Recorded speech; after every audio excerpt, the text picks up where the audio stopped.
നമസ്കാരം. കഴിഞ്ഞ ദിവസം സ്യമന്ത പഞ്ചക തീർത്ഥയാത്രയാണ് നമ്മൾ സംസാരിച്ചത് അല്ലേ? അവിടെ വെച്ച് 40-ലധികം വർഷങ്ങൾക്ക് ശേഷം പിരിഞ്ഞതിന് ശേഷം ആദ്യമായിട്ട് യശോദയെയും ഗോപിമാരെയൊക്കെ കാണുകയാണ് കൃഷ്ണൻ. അതിനെക്കുറിച്ചൊക്കെ നമ്മൾ സംസാരിച്ചിരുന്നു.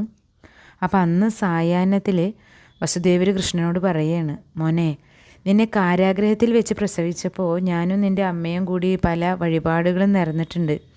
അവയൊന്നും വേണ്ടവണ്ണം നടത്താൻ ഇതുവരെയും സാധിച്ചിട്ടില്ല. കുറേയൊക്കെ നടത്തി. അപ്പോൾ ഈ പുണ്യസ്ഥലത്ത് ഏതായാലും നമ്മൾ വന്നതല്ലേ, അപ്പോൾ ഇവിടെ ഒരു യാഗം നടത്തിയാൽ ആ ദോഷങ്ങൾ സർവ്വവും പരിഹരിക്കാൻ കഴിയുമെന്ന് തോന്നുകയാണ്. പിന്നെ പുണ്യവും സിദ്ധിക്കുമല്ലോ. അപ്പോൾ എൻ്റെ മനസ്സ് പറയണ ഒരു യാഗം നടത്താമെന്ന്. അപ്പോൾ ദേവകി രോഹിണി ഭർത്താവിൻ്റെ അഭിപ്രായത്തോട് യോജിക്കുക. അപ്പോൾ അതനുസരിച്ച് ഭഗവാൻ ദിവ്യന്മാരായിട്ടുള്ള മഹർഷിമാരെയൊക്കെ കണ്ട് അവരുടെ ഉപദേശപ്രകാരം ഒരു മഹായജ്ഞം തന്നെ നടത്താൻ തീരുമാനിക്കും. അപ്പോൾ യജ്ഞേശ്വരനായ കൃഷ്ണൻ തന്നെ യജ്ഞം നടത്താൻ ഒരുമ്പിട്ടത് മാതാപിതാക്കളുടെ ആഗ്രഹം സാധിക്കാൻ വേണ്ടി മാത്രമാണ്. അദ്ദേഹം അതിനൊക്കെ മുകളിലാണ്. അപ്പോൾ 8 പത്നികളൊക്കെ ഒരുമിച്ച് ദീക്ഷ ആചരിച്ച് അദ്ദേഹം ആ യാഗം വിധിപ്രകാരം സർവാനന്ദപൂർവകം നിർവഹിക്കുകയാണ്. അപ്പോൾ യാഗത്തിന് മുമ്പ് തന്നെ നന്ദഗോപനും യശോദാദി ഗോപസ്ത്രീകളൊക്കെ തിരിച്ചു പോവാൻ വേണ്ടിയിട്ടുള്ള ഒരുക്കത്തിലാണ്. അപ്പോൾ കൃഷ്ണൻ പറയുകയാണ്, എന്താ ഇത്ര ധൃതി അച്ഛാ? യാഗം കഴിഞ്ഞിട്ട് പോയാൽ മതി. അതുവരെ അമ്മയും ഗോപികളൊക്കെ ഒരുമിച്ച് ഇവിടെ താമസിക്കൂ. എൻ്റെ യാഗത്തിന് വന്ധ്യരായ എൻ്റെ അച്ഛനും അമ്മയും കൂടി വേണ്ടതല്ലേ അതൊക്കെ. അപ്പോൾ അങ്ങയുടെ പാദങ്ങളിൽ അർഘ്യം അർപ്പിച്ച് വേണം എനിക്ക് യാഗം ആരംഭിക്കാൻ. അപ്പോൾ ഇപ്പോൾ പോകണ്ട എന്ന് പറയുകയാണ് കൃഷ്ണൻ. അപ്പോൾ വസുദേവരും അതെ, യാഗം കഴിഞ്ഞിട്ട് പോയാൽ മതിയെന്ന് നന്ദഗോപരെ പ്രത്യേകം നിർബന്ധിച്ചു. അപ്പം മകൻ്റെ ആഗ്രഹപ്രകാരം യാഗകാലമായ 3 മാസം നന്ദഗോപരും യശോദയും ഗോപികളും അവിടെ താമസിച്ചു. അപ്പോൾ യാഗത്തിന് ശേഷം വേണ്ട വസ്ത്രാദികളൊക്കെ നൽകി ഭക്തിപൂർവ്വം കൃഷ്ണൻ മാതാപിതാക്കളെ ഗോപന്മാരെയൊക്കെ യാത്രയാക്കി.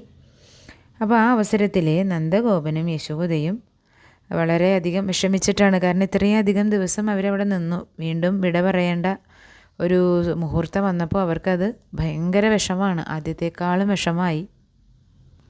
വേദനയോടുകൂടിയ ആ വേർപാട് അത് അവിസ്മരണീയമായിട്ടുള്ള അവസാനത്തെ യാത്രയാണ്. അവരതിന് ശേഷം ഒരിക്കലും പിന്നീട് കണ്ടുമുട്ടുന്നില്ല. നന്ദഗോപർക്കോ യശോദയ്ക്കോ കൃഷ്ണനെ പിന്നീട് കാണാൻ കഴിഞ്ഞിട്ടില്ല. കൃഷ്ണൻ തിരിച്ചു. അങ്ങനെ ധർമ്മപുത്രാദികളെയും മറ്റും ബന്ധുക്കളെയും ഒക്കെ കൃഷ്ണൻ ബഹുമാനപൂർവ്വം യാത്ര അയച്ചതിന് ശേഷം എല്ലാവരോടും കൂടി തിരിച്ച് ദ്വാരകയിലേക്ക് പോന്നു. അപ്പോൾ ഒരു ദിവസം വസുദേവർ കൃഷ്ണനോട് പറയുന്നുണ്ട്, മോനെ, കാരാഗ്രഹത്തിൽ വെച്ചിട്ട്, കംസൻ്റെ കാരാഗ്രഹത്തിൽ വെച്ചിട്ട് നിന്നെ പ്രസവിച്ച അവസരത്തിൽ നിൻ്റെ മഹത്വത്തെക്കുറിച്ച് പലതും എന്നോട് പറയുന്നുണ്ട്. മായയാൽ ഇന്നതൊന്നും ഓർമ്മയില്ല.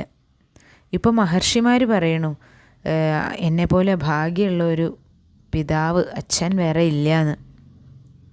കാരണം സാക്ഷാൽ വൈകുണ്ഠപതിയായ ശ്രീഹരിയാണ്, മഹാവിഷ്ണുവാണ് എൻ്റെ പുത്രനായിട്ട്. അതായത് നീയെ വൈകുണ്ഠപതിയാണ് എന്നാണ് എല്ലാവരും പറയണത്. ശരിയാണോ ചോദിക്കുകയാണ് വസുദേവർ കൃഷ്ണനോട്. അത് കേട്ട് ദേവകി പറയുകയാണ്, മഹർഷികൾ അങ്ങനെ അരുളി ചെയ്തത് പരമാർത്ഥാണെന്ന് എനിക്കും ബോധ്യം വന്നിട്ടുണ്ട്. പ്രസവവേളയിൽ നീ കാണിച്ച വിശ്വരൂപം ഞാനിപ്പോൾ ഓർക്കുന്നുണ്ട് ചെറുതായിട്ട്. നിൻ്റെ വായിൽ സമസ്ത ലോകങ്ങളെയും യശോദയ്ക്ക് കാട്ടിക്കൊടുത്തു എന്ന് അവളും എന്നോട് പറഞ്ഞു. അതുമാത്രമല്ല, പിന്നെയും നീ ഒരുപാട് അത്ഭുതങ്ങൾ അവൾക്ക് കാണിച്ചു കൊടുത്തിട്ടുണ്ട് എന്ന് പറഞ്ഞിരുന്നു. എൻ്റെയും ഒരു ആഗ്രഹം ഞാൻ പറയുകയാണ്.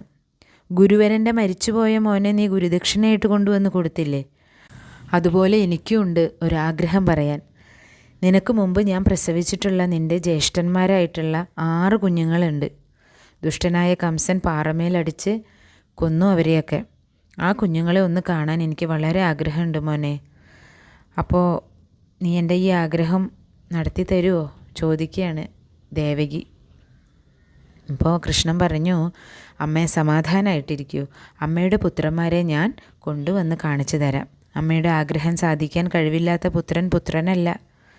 ഈ വിധം ദേവകിയെ സാന്ത്വനപ്പെടുത്തിയതിന് ശേഷം തൻ്റെ യോഗ ഐശ്വര്യത്താൽ ഭഗവാൻ നേരെ സുതല ലോകത്തിലേക്കാണ് പോണത്. ആ ലോകം അപ്പോൾ ഭരിച്ചുകൊണ്ടിരുന്നത് മഹാബലിയാണ്. അപ്പോൾ മഹാബലിയെ നമ്മൾ പാതാളത്തിലേക്ക് ചവിട്ടിത്താത്തിയെന്ന് ഒരു ഒറ്റവാക്കിൽ പറയാറുണ്ട് പലപ്പോഴും. പക്ഷെ അത് യഥാർത്ഥത്തിൽ പല തലങ്ങളാണ്. അതിൽ സുതലത്തിലാണ് മഹാബലി ഭരിക്കുന്നത്. വളരെ സ്വർഗീയ തുല്യമായിട്ടുള്ള ഒരു ലോകമാണ് സുതലം. അപ്പോൾ അവിടെ മഹാബലി ഭഗവാനെ കണ്ടിട്ട് ഭക്തിപൂർവ്വം എതിരേറ്റ് അർഘ്യവാദ്യങ്ങളൊക്കെ നൽകി പൂജിച്ചിരുത്തി. എന്നിട്ട് ചോദിച്ചു, അവിടുന്ന് ഇപ്പോൾ ഇങ്ങോട്ട് എഴുന്നള്ളാനുള്ള കാരണം എന്താണ്? അങ്ങയുടെ പാദസ്പർശത്താൽ അടിയൻ്റെ ഈ സുതല ലോകം സ്വർഗമായി തീർന്നിരിക്കണോ യഥാർത്ഥത്തിൽ?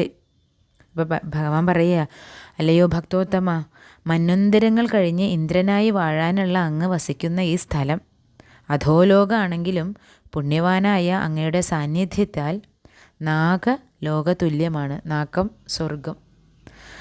അപ്പോൾ ഈ ലോകത്തിലേക്ക് അങ്ങ് താഴ്ത്തപ്പെട്ടത് ഭാവിയിൽ അങ്ങയെ സ്വർഗാധിപനായിട്ട് ഉയർത്തുവാനാണ്. അപ്പോൾ ഞാനിവിടെ ഇപ്പോൾ വന്നത് മറ്റൊന്നിനുമല്ല, വിധിനന്ദനായ മരീചി മഹർഷിക്ക് കശ്യപനെ കൂടാതെ ബ്രഹ്മജ്ഞരായിട്ടുള്ള 6 പുത്രന്മാർ കൂടിയുണ്ട്. അവരുടെ ജീവിത രീതിയും സ്വഭാവവും പെരുമാറ്റവും ബ്രഹ്മജ്ഞർക്ക് യോജിക്കാത്ത വിധം കാണപ്പെട്ടതിനാൽ ബ്രഹ്മദേവൻ അവരെ ദൈത്യന്മാരായി തീരട്ടെ എന്ന് ശപിച്ചു.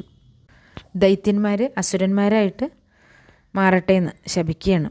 അപ്പോൾ അതനുസരിച്ച് അവർ 6 പേരും ഹിരണ്യകശിപുവിൻ്റെ പുത്രന്മാരായിട്ട് ജനിക്കുക. അപ്പോൾ അവരുടെ അനുജനായിട്ടാണ് പിന്നീട് അങ്ങയുടെ പിതാമഹനായിട്ടുള്ള പ്രഹ്ലാദൻ ജനിക്കുന്നത്. അപ്പോൾ വിഷ്ണുദേവൻ നരസിംഹമൂർത്തിയായി അവതരിച്ച ഹിരണ്യകശിപുവിനെ വധിച്ചതിന് ശേഷം വളരെ കാലം അവർ ദാനവർ ലോകത്ത് ജീവിച്ചു. അങ്ങയുടെ കാലത്തും അവർ അവിടെ ജീവിക്കുന്നുണ്ടായിരുന്നു. പക്ഷേ ആരും അവരെ ഗൗനിച്ചിരുന്നില്ല. ശാപമോക്ഷത്തിന് സമയം അടുക്കാറായപ്പോൾ അവർ എൻ്റെ മാതാവിൻ്റെ ഉദരത്തിൽ എൻ്റെ ജ്യേഷ്ഠന്മാരായിട്ട് പൂർവജന്മാരായിട്ട് ജനിച്ചു. ശിശുപ്രായത്തിൽ തന്നെ കംസനാൽ കൊല്ലപ്പെടുകയും ചെയ്തു. അവരിപ്പോൾ അങ്ങയുടെ ഈ ലോകത്തിൽ വാഴുന്നുണ്ട്. എൻ്റെ അമ്മയെ ഒന്ന് കാണിച്ച് അവരുടെ ദുഃഖം തീർക്കാൻ വേണ്ടി ആ 6 പേരെയും എനിക്കൊന്ന് കൊണ്ടുപോകണം. അവരുടെ ശാപമോക്ഷത്തിനുള്ള സമയമായിരിക്കുന്നു. എൻ്റെ സ്പർശത്താൽ അവർക്ക് ശാപമോചനം സിദ്ധിക്കുന്നതാണ്. അപ്പോൾ ഭഗവാന്റെ ഈ വിശ്വൈകനാഥൻ്റെ ഈ വാക്കുകൾ കേട്ടിട്ട് മഹാബലി വളരെ ഭക്തിപൂർവ്വം ആ 6 ദാനവന്മാരെയും ഭഗവാന്റെ കയ്യിൽ ഏൽപ്പിച്ചു. വേഗം തന്നെ ഭഗവാൻ ജ്യേഷ്ഠരായിട്ടുള്ള 6 പേരോടും കൂടി ദ്വാരകയിലെത്തി അമ്മയുടെ മുമ്പിൽ നിർത്തി കാണിച്ചു കൊടുത്തു. അപ്പോൾ ദാനവരൂപികളായിട്ടുള്ള പുത്രന്മാരെ കണ്ടിട്ട് ദേവകിക്ക് മനസ്സിൽ വലിയ വേദനയും വിഷാദമൊക്കെ തോന്നുക. എങ്കിലും താൻ പ്രസവിച്ച പുത്രന്മാരാണല്ലോ എന്നുള്ള വാത്സല്യത്തോടെ അവരെ ആശ്ലേഷിച്ച് അനുഗ്രഹിച്ചു. ആ സമയം അവരുടെ ആസുരരൂപം അപ്രത്യക്ഷപ്പെട്ടിട്ട് വളരെ മനോജ്ഞമായിട്ടുള്ള മംഗളാകൃതി പൂണ്ട് അവർ നിൽക്കുന്നതായി കാണപ്പെട്ടു. അമ്മയുടെ പാദങ്ങളിലൊക്കെ വീണ അനുഗ്രഹം വാങ്ങി തൽക്ഷണം തന്നെ അവർ വാനവർ ലോകം പ്രാപിച്ചു. അവർക്ക് മോക്ഷപ്രാപ്തി ലഭിച്ചു.